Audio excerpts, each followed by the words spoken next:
हम आह भी बढ़ते हैं तो हो जाते हैं बदनाम, और वो कत्ल भी करते हैं तो चर्चा नहीं होता, और उनकी हर शाम गुजरती है दिवाली की तरह। मैंने एक चिराग जलाया तो बुरा मान गए। So hey welcome back to another video. So friend, कैसे हैं आप लोग? आई होप कि आप अच्छे से होंगे एंड योर फैमिली फाइन होगी। तो भैया योगेंद्र राणा ने इकरा हसन को लेकर फिर से टिप्पणी कर दी है। अब आपको तो बताइए, इकरा हसन को लेकर पहले भी इन्होंने टिप्पणी की थी जो कि सोशल मीडिया पर बहुत ही ज्यादा बवाल मचा रही थी। बट इस बार जो है इकरा हसन के बारे में एंड मुस्लिम्स के बारे में ये क्या बोल रहे हैं आप खुद देखिए। हम आह भी बढ़ते हैं तो हो जाते हैं बदनाम, और वो कत्ल भी करते हैं तो चर्चा नहीं होता, और उनकी हर शाम गुजरती है दिवाली की तरह। मैंने एक चिराग जलाया तो बुरा मान गए। मैं डरने वालों में से नहीं हूँ, मैं किसी की धमकियों में नहीं आऊंगा।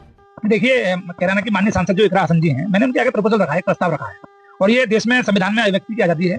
आप किसी के आगे भी प्रपोजल रख सकते हैं। राखी सावंत ने स्वामी रामदेव जी के आगे प्रपोजल रखा था, नरेंद्र मोदी जी जो हमारे भारत के यशस्वी प्रधानमंत्री हैं, उनके आगे प्रपोजल रखा था विवाह का।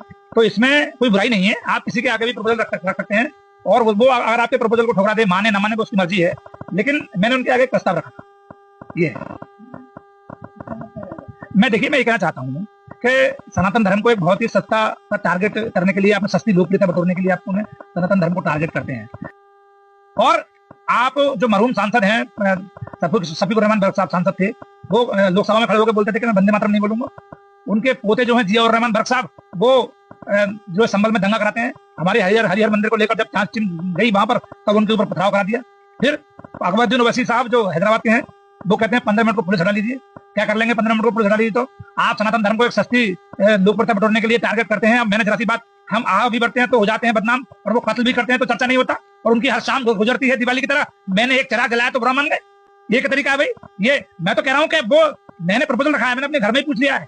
मैं उनसे निकाह, इस्लाम रीति रिवाज के अनुसार, जैसे इस्लाम के रीति रिवाज होते हैं उसके अनुसार मैं उनसे निकाह करने के लिए तैयार हूँ। वो हक मेहर की रस्म अदा करने के लिए मुझसे कहें 50 बीघे जमीन, 55 बीघे जमीन, 60 बीघे जमीन, 70 बीघे जमीन, तो मैं इतनी जमीन के कागज भी हक मेहर में रखूंगा। 100 बीघे जमीन कहेंगे तो मैं उसकी व्यवस्था करूंगा, ठीक है। उसके अलावा अगर वो कहेंगे चांदी के हीरे के, सोने के जेवरात, तो मैं वो भी हक मेहर की रस्म अदा करने के लिए रखूंगा। पहले वो मुझसे मुस्लिम रीति रिवाज के अनुसार निकाह करें, उसके बाद में मैं वैदिक संस्कृति के अनुसार, देवीय संस्कृति के अनुसार मंत्रों की आहुति यज्ञ की वेदी पर दिलवाकर, और मैं 7 फेरों को लेकर उनसे विवाह करने के लिए तैयार हूं। और मैं माफी नहीं मांगूंगा अपने बयान पर। मेरे पास धमकी भरे फोन आ रहे हैं। आपको बता देना चाहता हूं, मैं धमकियों से डरने वाला इंसान नहीं हूं। मैं महाराणा कुंभा, महाराणा सांगा, बप्पा रावल और महाराणा प्रताप की संतान हूं। मेरे पूर्वज, मेरे जो आराध्य हैं, वो छत्रपति शिवाजी हैं। सो जैसे कि आपने ये वाला वीडियो देख ही लिया है, तो भैया योगेंद्र राणे के इस स्टेटमेंट को लेकर आप क्या कहेंगे? मुझे कमेंट सेक्शन में कमेंट करके जरूर से बताना है। वीडियो कैसा लगा? वीडियो को like and do subscribe channel.